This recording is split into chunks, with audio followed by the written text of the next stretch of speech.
Сәлем достар, сіздермен бірге кино айтушы. Мен бүгін сіздерге 2009 жылы шыққан драма комедия жанрындағы Рики фильмінің қысқаша сюжетін баяндап беретін боламын. Кішкентай қыз Лиза анасын оятып отырамын дегенше өзіне таңғы ас дайындауға кіріседі. Тамақтанып алып мопедке отырған әйел қызын мектепке апарып, ал өзі химкомбинатқа қарай жол тартады. Әйелдің жұмысы күндегіндей, бірақ бұл күні әйелдің назары еркекке ауады. Осылай сыртқа шығып темекі тартып отырғанда, сол таныс емес еркекпен жолығып қалып, оның есімі Пако екенін біледі. Бірден бір-бірін ұнатып қалған екеуі әжетханада оңашаланады. Келесі күні ауысым аяқталғасын Пако Катиді жұмыс алдында күтіп алады. Кешке ресторанға бірге барып, өзінің қызы Лиза туралы айтып, еркектің балалары жоқ екенін біледі. Олар көңілді уақыт өткізіп, кештерін Катидің үйінде жалғастырады. Таңертең оянған Лиза асханада анасының қасында отырған таныс емес еркекті көріп, қорқып қашып кетеді. Оның қасына барған анасы енді Пако бізбен бірге тұратын болады. Сондықтан да саған үйренуге тура келеді деп ескертеді. Енді Лиза мектепке автобуспен барады, ал оның мопедтегі орнына Пако ие болды. Бірнеше аптадан кейін комбинаттың бастығы Паконы өзіне шақырып, Катидің ауруханаға түсіп қалғанын хабарлайды. Ол дүниеге бала алып келе жатыр екен. Балаға Рики есімін береді. Енді Лизаның өмірі мүлдем өзгере бастады. Өгей әкесі бөлмесін өзгертіп, анасының бар назары інісіне түседі. Пако қызбен ортақ тіл табуына қанша тырысқанымен Лизаға тегі оңай қоймайды. Бірнеше күннен кейін Лиза Паконы көшеде басқа әйелмен көреді. Паконың өзі де үйге кеш келетінді шығарды. Сондай күндердің бірінде әйел шыдай алмай ұрыс шығарады. Сен маған көмектесуді қойдың деп. Пако сүйіктісіне ұрсып береді, бірақ сонда да түнгі ауысымда жұмыс істеп, ал күндіз кішкентай балаға қарауға келседі. Пако Лизаға үй тапсырмаларымен көмектесуге тырысып жатқанда, баланың киімін ауыстырып жатқан Кати оның арқасынан біртүрлі нәрсені байқайды. Ол Паконы шақырып баланың артындағы көгерген ізді көрсетеді. Сен баланы құлатып алған секілдісің деп, одан шындықты мойындауды талап етеді. Онда ештеңе болмаған айтқан Пако, сен қалай олай ойлай аласың деп Катиден көңілі қалады. Таңдатып барады, бірақ Катиде әлі ұйқы жоқ. Асханаға Лиза келіп, Рики өле ме деп ыңғайсыз сұрақ қояды. Анасы оны қойған сұрағы үшін ұрсып, қайтадан жылай бастаған баласын жұбатуға барады. Көп өтпей оның арқасынан пайда болған екінші көгеруді көреді. Пако жұмыстан келгенде оны баласының арқасында пайда болған көгеру үшін айыптай бастайды. Пако қарсы сұрақ қояды. Сен мені біздің баламызды ұрды деп ойлайсың ба деп. Кати дәл солай ойлайтын мойындайды. Сол сәтте Пако күртешесін киіп, еденге кілтті лақтырып, есікті тас жауып кетіп қалады. Енді Рикиге қарау ісі Лизиге қалады. Бірақ кішкентай қыз қалай қарап қарқ қылады дейсің.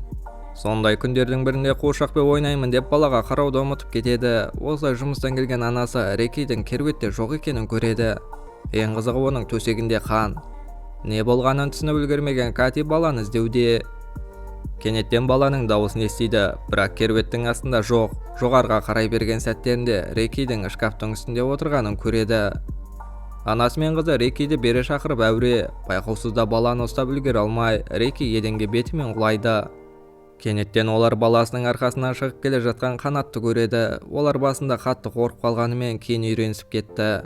Анасы Рикиді дәрігерге апармайтын айтып, Лизаға ініңнің қанаты жайлы ешкімге айтушы болма деп ескертеді. Бір апта өткесін Рикидің қанаты тіпті 8 сантиметрге дейін өседі. Тіпті ол диванның үстінде ұшуға тырыса бастады. Бірақ әзірге қанаттары қата қоймаған секілді.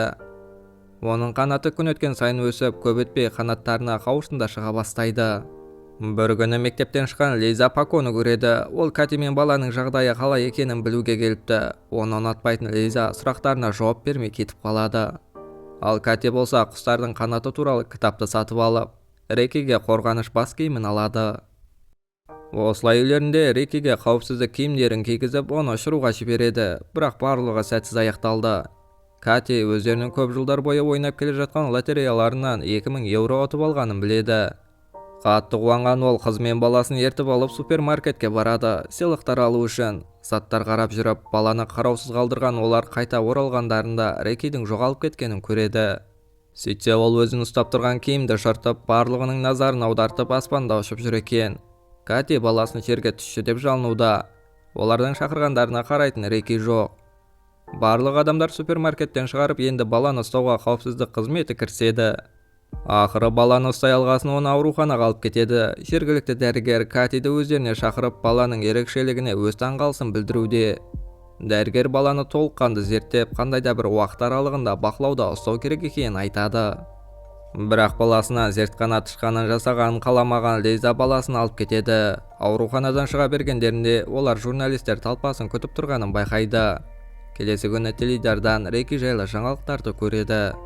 Енді олардың есігінің алдын журналистер тобы қарауылдай бастайды, баланы түсіріп алу үшін немесе эксклюзивті пікір алу үшін. Осы кезде үйге баласы туралы естіген Пако да оралады.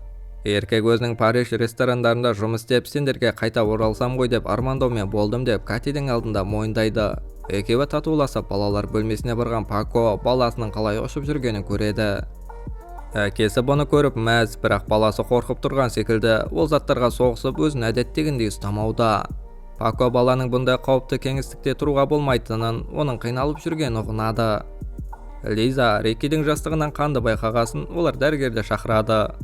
Қанатын танып берген дәрігер балаға пәтер ыңғайсыз орын екенін жеткізеді. Сонымен қатар Рикидің қанаты оның иығынан өсіп жатқанын анықтап, оны кесіп тастауға болатынын жеткізеді. Түнге таман баласының бөлмесіне кіріп шыққан Пако балаға қарау үшін көптеген заттар керек екенін, сондықтан да журналистермен келісімге отыруды ұсынады. Бірнеше уақыттан кейін отбасы журналистердің алдына шығады. Журналистер ақыры дегенде ерекше қабілетті баланы әртүрлі ракурстан толыққанды түсіре алатындарына өте қуанышты. Алайда Рики байланған жіпті қолынан жіберіп алып, бала бас ауған жаққа қарай ұша бастайды. Журналистер талпасы мен ата-анасы өзенге қарай жүгіреді. Рики олардың көз алдынан жоғалып кеткенде, оның қайта оралмайтыны анық болады.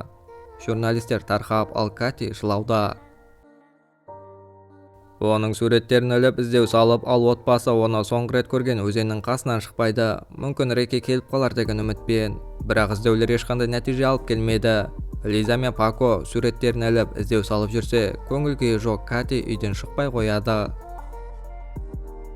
Бүгін ерте тұрған Кати сол қарғыс атқан өзенге бармақ. Аяқ киімін шешіп өзенге кіреді. Байғұс әйел қайғысын көтере алмай өз өмірімен қоштасайын деген секілді. Алайда кенеттен әйел таныс дауысты естиді. Басын көтеріп өзінің Рикиін көреді.